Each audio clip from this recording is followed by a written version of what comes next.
Olá a todos, sejam muito bem-vindos ao Tributário Sem Mistério. Eu me chamo Beatriz Biancato e hoje nós vamos conversar sobre anistia, remissão e moratória. São sinônimos? Existem diferenças entre esses termos? Isso você vai saber até o final desse vídeo. Vamos lá?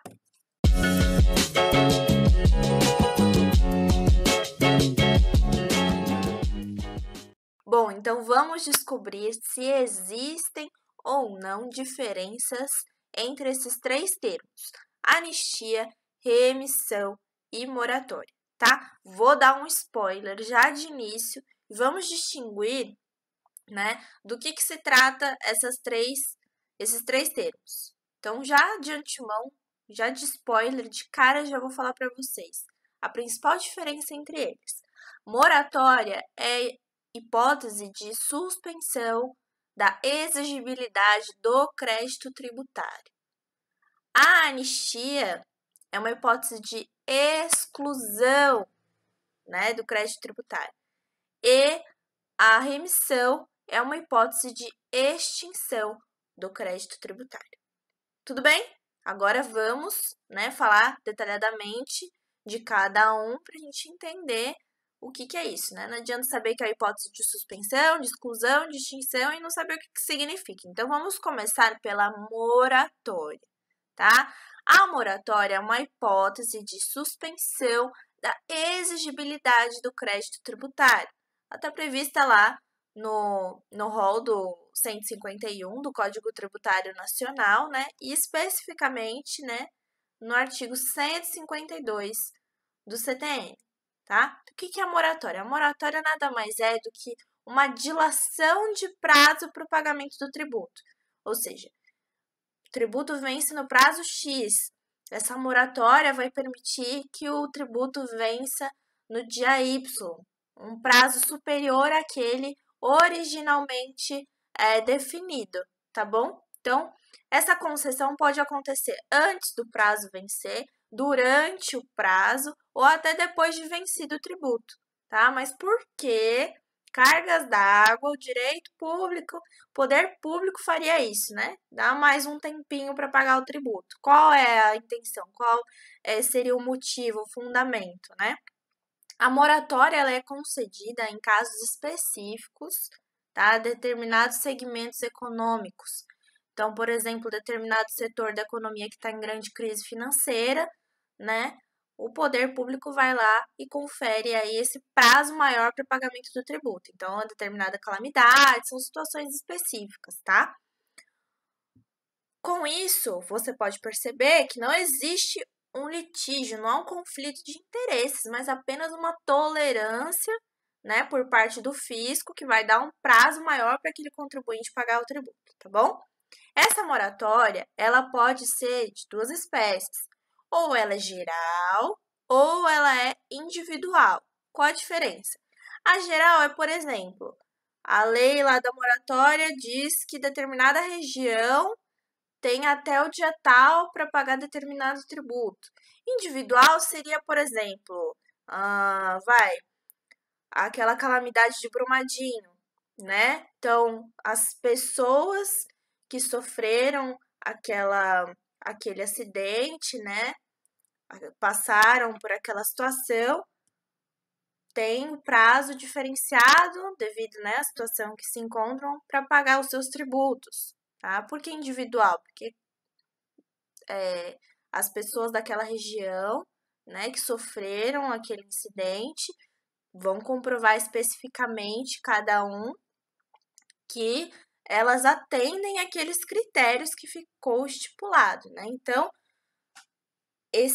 essa moratória em caráter individual é isso. Ela vai descrever características específicas que o contribuinte precisa cumprir, requisitos que o contribuinte precisa cumprir para ser beneficiado deste aumento do prazo. Então, a moratória ela precisa de lei. Qual que é a diferença com relação à lei? Sendo geral, uma moratória em caráter geral, ou uma moratória em caráter individual. A geral, ela é diretamente concedida por lei. A individual, uma lei autoriza e um despacho da autoridade administrativa concede especificamente, tá bom? Que daí ela vai estipular lá os requisitos certinho, e aí o contribuinte basicamente vai enviar um formulário dizendo, comprovando, né, os requisitos e vai aí ser beneficiado do aumento do prazo, tá bom? Uma coisa muito importante, moratória não gera direito adquirido. Isso é muito importante, que significa que, cumprindo os requisitos, ele vai ser beneficiado pela moratória. Mas, todavia, contudo, porém, se não cumprir, né, se verificar se o fisco verificar que existe alguma irregularidade no cumprimento daqueles requisitos dessa moratória em caráter individual, ele pode revogar, pode anular e não tem direito adquirido. Vai cobrar o tributo com juros de mora, inclusive com penalidade, se no caso concreto for cabível, tá bom? Então, muita atenção. Tem outros detalhes relacionados à moratória que eu vou detalhar isso num vídeo futuro, tá bom? Acredito que no domingo que vem. Vamos fazer uma programação aí de vídeos, porque tem uns detalhes muito interessantes da moratória, só que eu não vou especificar nesse vídeo para não tornar ele muito longo, tá bom? Próxima hipótese aqui que nós vamos conversar é sobre a remissão. A remissão está no rol do artigo 156 do Código Tributário Nacional, que é o rol de extinção do crédito tributário. Muito atenção ao momento da remissão. Vou fazer esse paralelo quando eu falar de anistia, tá? Mas é a hipótese de extinção do crédito tributário. Olha a dica, o crédito tributário já está constituído. Se você não entendeu, eu vou explicar já já. Então, a remissão ela é o perdão do crédito, né? Se o credor libera a dívida do devedor. Então, no caso, o fisco perdoa, né, a dívida do contribuinte, né? Então, precisa de uma lei específica. Isso está previsto até constitucionalmente no artigo 150, parágrafo 6º da Constituição, inclusive na Lei de Responsabilidade Fiscal. Né? Na Lei de Responsabilidade Fiscal, existe uma previsão que quando o montante do débito é inferior ao custo para cobrar esse débito, não há razão de ser, né? Então, o fisco acaba aí perdoando a dívida do contribuinte. Outra vez, nós vamos falar da mesma situação. Não existe direito adquirido, tá? Então, uma vez constatado, por exemplo, dolo, fraude, esquece. Cobrança do tributo com juros de mora e penalidade, se cabível, tá bom? Próximo, anistia. Então, olha só que importante, olha a atenção, remissão e anistia. Uma hipótese de extinção, no caso a remissão, e a anistia de exclusão. A remissão e extinção, vocês percebem que rima, né? Então, casa aqui. A anistia é uma hipótese de exclusão. Qual que é a relevância, Bia, de eu saber que uma é extinção e outra exclusão? Todo momento, o momento que cada uma acontece, aí que tá a pegadinha da sua prova. Veja, extinção do crédito tributário, remissão. O crédito já foi constituído. Isso significa que a remissão só pode ocorrer depois do lançamento tributário. Porque o lançamento é o que constitui, é o ato no qual se constitui o crédito tributário. Se eu estou falando de hipótese de extinção do crédito tributário, significa que o crédito foi constituído, então houve o lançamento. Então, a remissão, né, acontece depois do lançamento, a anistia antes do lançamento, por isso a hipótese de exclusão, tá bom? Então, olha só a pegadinha, hein? Momento. Anistia antes do lançamento, remissão depois do lançamento, porque o crédito já foi constituído, tá bom?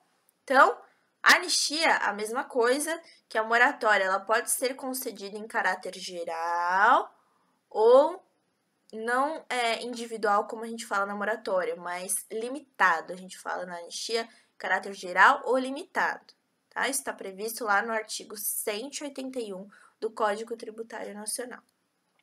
O artigo 180 do Código Tributário Nacional, ele vai prever algumas situações em que não é possível conceder uma anistia. Então, ele vai falar lá, infrações posteriores à lei concessiva. Então, a lei que concedeu a anistia, infrações posteriores, esquece. Não há o que se falar em anistia. No caso de crimes ou contravenções, não há o que se falar em anistia. No caso de dolo, fraude ou simulação, também não há o que se falar em anistia, tá? E, por fim, infrações resultantes de conluio entre duas ou mais pessoas. Porém, nessa possibilidade existe ainda previsão legal que pode ser afastada. Então, é uma limitação de concessão de anistia, mas que a depender da lei específica, ela pode ainda conceder anistia, inclusive nesse caso de conluio de duas ou mais pessoas. A anistia moratória, em especial, são institutos que demandam um estudo mais assim atento, tem alguns detalhes bem interessantes que eu não vou falar nesse vídeo para não tornar ele excessivamente extenso. Já tem mais ou menos aí o que? 10 minutos. Então, vou reservar domingo que vem, tá? Para a moratória e no outro domingo para a gente conversar um pouquinho sobre a anistia, alguns aspectos interessantes, tá bom? Então, lembrem-se, moratória, suspensão, remissão, olha a rima, extinção e anistia, exclusão. Bom, pessoal, por hoje é só. Ficou com alguma dúvida? Corre lá no site para falar comigo, www.tributariosemmistério.com.br. Lá eu tenho um formulário de contato para você soltar a voz. Pode elogiar, pode fazer reclamações, pode fazer sugestões, algum tema que você tenha dificuldade de direito tributário, eu posso te ajudar. Só falar lá no formulário de contato, tá bom? Lá no site, artigos publicados todas terças e quintas, e também nós temos questões da OAB em direito tributário comentadas, né? Você sabe a resposta correta, mas você sabe por que está correto e por que as outras estão erradas, tá? É importante fazer esse estudo aí mais detalhado de questões, tá bom? Para você realmente fixar o conteúdo na mente. E eu também tenho lá no Instagram, a nossa página do Instagram, @tribsemmistério, tá? Se você tem Instagram, pode seguir lá, tem uns vídeos legais no IGTV e eu sempre aviso quando publico um artigo no site. Se você quiser lá no meu site também tem como cadastrar o seu e-mail e você sempre ser notificado quando eu publico alguma coisa nova por lá, tá bom? No mais, espero que tenham gostado do encontro de hoje, compartilhem esse vídeo, divulguem o canal, deem o seu like, tá bom? Isso me ajuda bastante e principalmente a missão principal desse canal, que é ajudar aí as pessoas que têm algum tipo de dificuldade, né, ou receio no estudo do direito tributário, que é uma matéria linda, não é mesmo, gente? É lindo o direito tributário. Muito obrigada pela sua companhia. Espero você no domingo que vem, no mesmo horário, no mesmo canal. Tchau!